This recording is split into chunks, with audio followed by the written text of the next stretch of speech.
Hey guys, welcome back to my channel, or hello if you are new here. If you are new here, hi, my name is Livia. If you're not, welcome back. So today's video is going to kind of be in two parts.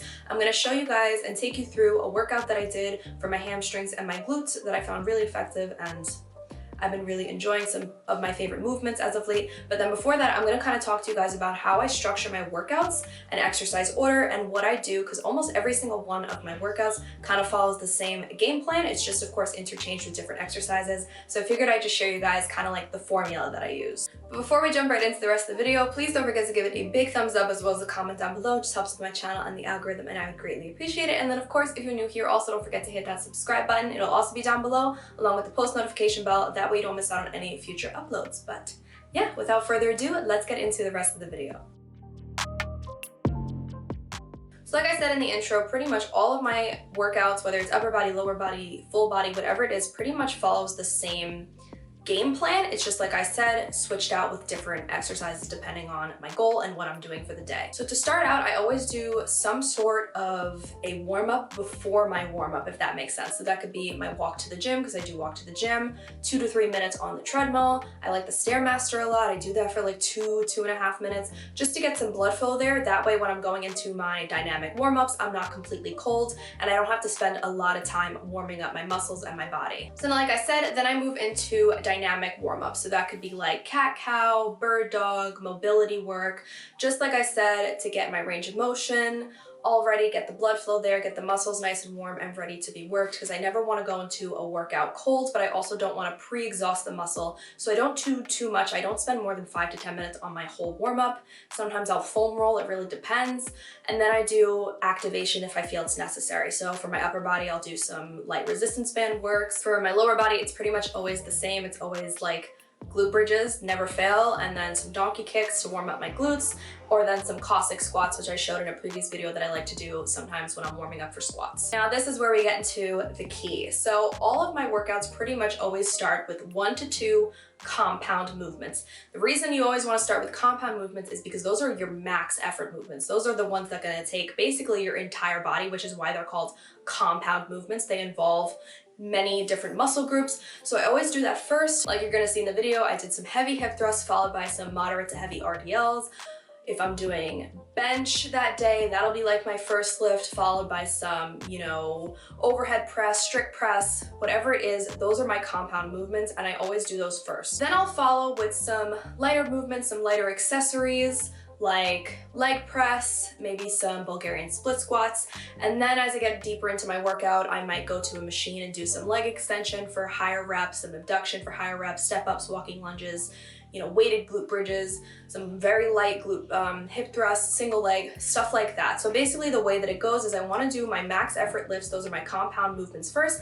Then as I go through the workout, I want the exercises to get more targeted, more focused, and less physically demanding. Not easier, but less physically demanding, if that makes sense. Exercise order matters. It does matter regardless of what muscle group you're training. You always want to do your prime movements first, your compound lifts first. Like I said, those are your max effort, the most energy demanding, the most physically demanding exercises. You want your focus, you want your body to be fresh and at its peak strength, so you want to do those first as opposed to later on. Not only will you be weaker and not able to perform it to the best of your abilities, but you're also going to be putting yourself at greater risk of injury. So that's pretty much how I structure my workouts. It always follows the same formula: compound lifts, then slightly less demanding compound lifts or variations of compound lifts, and then a bunch of accessories and targeted work depending on what muscle group I'm working. Pretty much how all of my workouts go, and then I'll always finish with some sort of cool down or stretch, and that's it. So now that we talked about how I structure my workouts, let's get into an actual workout so you can see exactly what I mean and what I do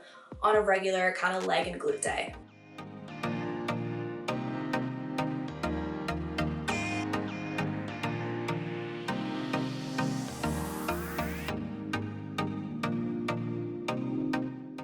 Alright guys, now shockingly, I started with one of my favorite compound lifts ever. This is the hip thrust, great for glute and hamstring development, just lower body power in general. So I warmed up with a plate, which is not shown here. Then I jumped from a plate to 225, and I felt really good at 225, and I realized I hadn't gone past 285 in a long time, so I jumped to 315 and I did 3 sets of 6 reps at that weight. Now if you've never gone past 225 but you still feel strong, I don't recommend making a 90-pound jump like I did. I have been doing 285, I just haven't been showing it. So you can see here I'm getting really good glute engagement, my head and neck are neutral, and I got a really good glute pump. So moving on here, this was my setup for deficit RDLs. This is a movement I've only been doing maybe for the past month.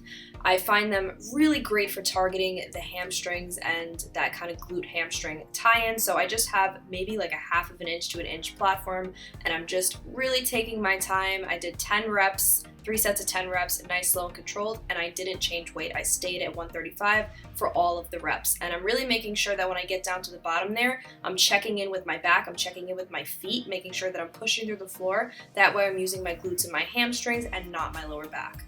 And it's also easier to see in the mirror, but you just can see my head and my neck posture completely neutral. Again, this is another way of protecting the spine, the lower back in specific, from both sides.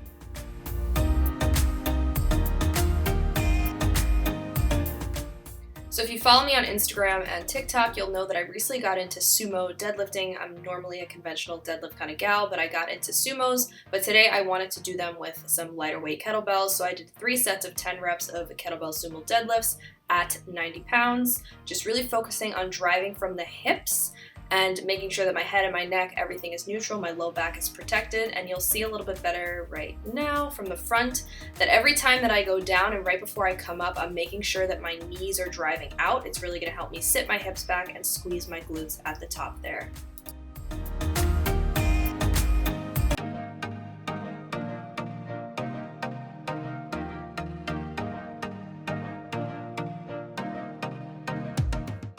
Next we have, I think, one of the most underrated glute building exercises. This is the step up. I'm using kettlebells, you can use dumbbells, body weight, it doesn't matter.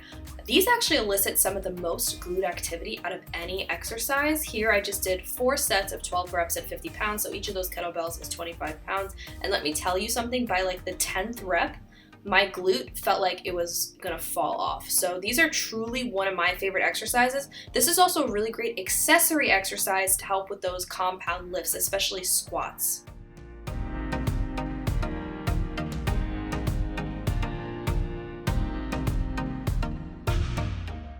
Now I love a good superset for efficiency and also just like ultimate body burn. I just love them, and for muscle fatigue, so here I'm doing Bulgarian split squats. I did 4 sets of 12 reps at 50 pounds. So again, each of those dumbbells is 25 pounds. I'm showing you from the side so you can see my foot placement, and then of course from the front so you can see that my knee is moving in one plane of motion. I'm really sitting back into my hips. I'm pushing through the floor, and I'm really working my quads and my glutes in this one. I love this exercise. I know it's not everybody's favorite because it burns so good, but it's a great exercise.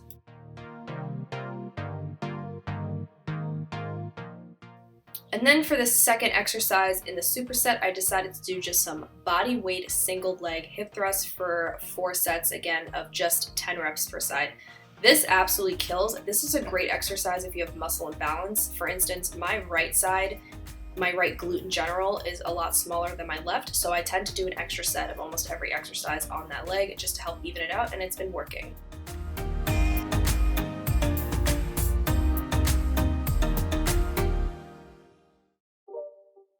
Guys, you made it to the end of the video. I hope it was helpful and informative on some level. Be sure to let me know in the comments down below if you like this kind of content, or you can give this video a big thumbs up just as another way of letting me know. Of course, if you're new here, please don't forget to subscribe, and if you feel so inclined, introduce yourself in the comments down below. I love interacting with you guys. It would make my heart all warm and fuzzy. And then of course, don't forget to also hit that post notification bell. That way you don't miss out on any future videos. And then like always, all links to my social media, whatever I deem important in this video, my link to online personal training services that I offer will all be in the description box down below. Like always, I hope you guys have an awesome day and an amazing workout if you haven't had one already, and I will see you guys in my next video. So bye guys.